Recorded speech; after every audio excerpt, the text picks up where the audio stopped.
আসসালামু আলাইকুম বন্ধুরা, আপনারা যে ভিডিওটি দেখতে পাচ্ছেন এটা একটা অলৌকিক একটি দ্বীপ। এই যে চারি সাইডে কিন্তু পানি পানি বললেই নয়, এটা কিন্তু চারি সাইডে কিন্তু সুন্দরবন। তারির সাইডে তারির মাঝখানে কিন্তু একটা দ্বীপ উঠেছে। সেই দ্বীপের ভিতরে কিন্তু একটি বসত বাড়ি ঘর, এখানে কিন্তু অনেকেই বসবাস করে থাকে। কিন্তু এরা যে আসলে আল্লাহর রহমত, এরা যে কীভাবে যে চলাফেরা করে এরাই একমাত্র জানে। তারপরেও কিন্তু এরা কিন্তু এখানে বসবাস করতে আসে। কিন্তু এখানে যদি একটা জিনিস, এরা যদি একটা অসুবিধা পড়ে, কিন্তু সেক্ষেত্রে কিন্তু নৌকা কিংবা ট্রলার এইভাবে কিন্তু তারা যাতায়াত ছাড়া কোনো উপায় আমি দেখতে পাচ্ছি না। আপনার ওই সাইডে কিন্তু পানি, আবার এই সাইডেও পানি, আবার ওই যে সামনে কিন্তু 3 গাঙের মুখ, আবার ওই সাইডে কিন্তু সুন্দরবন, চারি সাইডে সুন্দরবন। কিন্তু এটাই একটা দ্বীপ, সে দ্বীপের পাড়েই কিন্তু বসবাস করতেছে। আল্লাহর কি রহমত, এখানে একটা দ্বীপ উঠেছে, চারি সাইডে পানি, কিন্তু এই দ্বীপের মাঝখানেও কিন্তু এই যে ঘন বসতি কিন্তু এখানে আছে, আপনারা দেখতে পাচ্ছেন। কিন্তু এটা কি বলার কি আছে আমি নিজেই বুঝতে পারতেছি না আসলে যে কি বলবো। তার ভিতরে কিন্তু এরা বসবাস করতেছে, দেখেন ভাই। আর আমরা যে কত সুন্দরভাবে বসবাস করি, তারই ভিতরে এই লোকেরা যে কীভাবে বসবাস করে, তাহলে ইনারা যদি এভাবে থাকতে পারে তাহলে আমরা কত সুন্দরভাবে আসি। একমাত্র তাদের আল্লাহর শুকরিয়া আদায় করতে হয়। এরা কীভাবে চলে আমি বুঝতেছি না। এরা যদি একটা অসুবিধা পড়ে সেক্ষেত্রে কীভাবে দ্রুত এরা যাবে। একটা মানুষ যদি বড় ধরনের অ্যাক্সিডেন্ট হয় সেক্ষেত্রে কিন্তু দ্রুত যাওয়ার কোনো ব্যবস্থা নেই।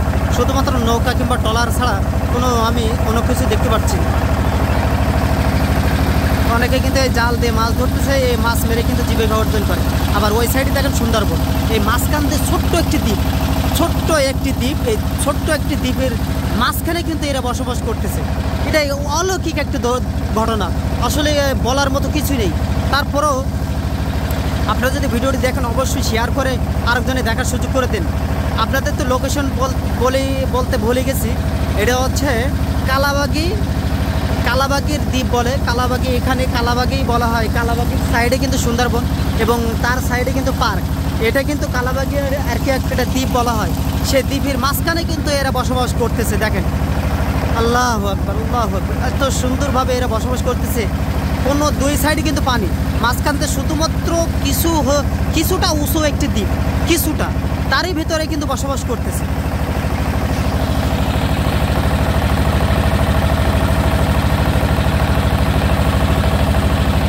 এই যে দেখেন লোকজন এখানে আছে। আসলে এই যে ছোট ছোট দোকান, আমাদের মনে হয় এটা হচ্ছে হিন্দু। এখানে কিছু হিন্দু সমাধি বসবাস করে, এই যে মূর্তি পূজা করতেছে আমাদের দেখা যাচ্ছে। হ্যাঁ, এই যে মাঝখানে ছোট্ট একটি দ্বীপ চলে গেছে, এই যে ছোট্ট একটি দ্বীপ, সেই দ্বীপের মাঝখানে বসবাস করতেছে। আমি আপনাদের কি না বলে বোঝাতে পারবো, দেখাই যতটুকু করতে পারতেছি না। স্বচক্ষে যদি আসেন আপনারা দেখলে অবাক হয়ে যাবেন যে আসলে এরা কিভাবে বসবাস করে।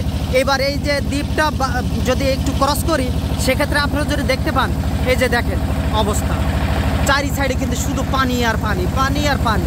এই যে দেখেন এখানে কোনো কুল কিনারা আছে, তারির মাঝখানেই কিন্তু একটা দ্বীপ, এই যে শুধু চেকন করে একটা দ্বীপ, এই দ্বীপের মাঝখানে কিন্তু এরা বসবাস করতেছে। আর ওই সাইডে কিন্তু সুন্দরবন, এই সুন্দরবনের সাইডে এই যে একটা নদী, আবার এই যে নদী 3 গাঙের মুখ, এই যে তার মাঝখানে কিন্তু একটা দ্বীপ। আপনাদেরকে বোঝাতে পারছি কিনা জানি না। যদি ভিডিওটি পান অবশ্যই শেয়ার করে অন্য আরেকজনকে দেখার সুযোগ করে দেবেন।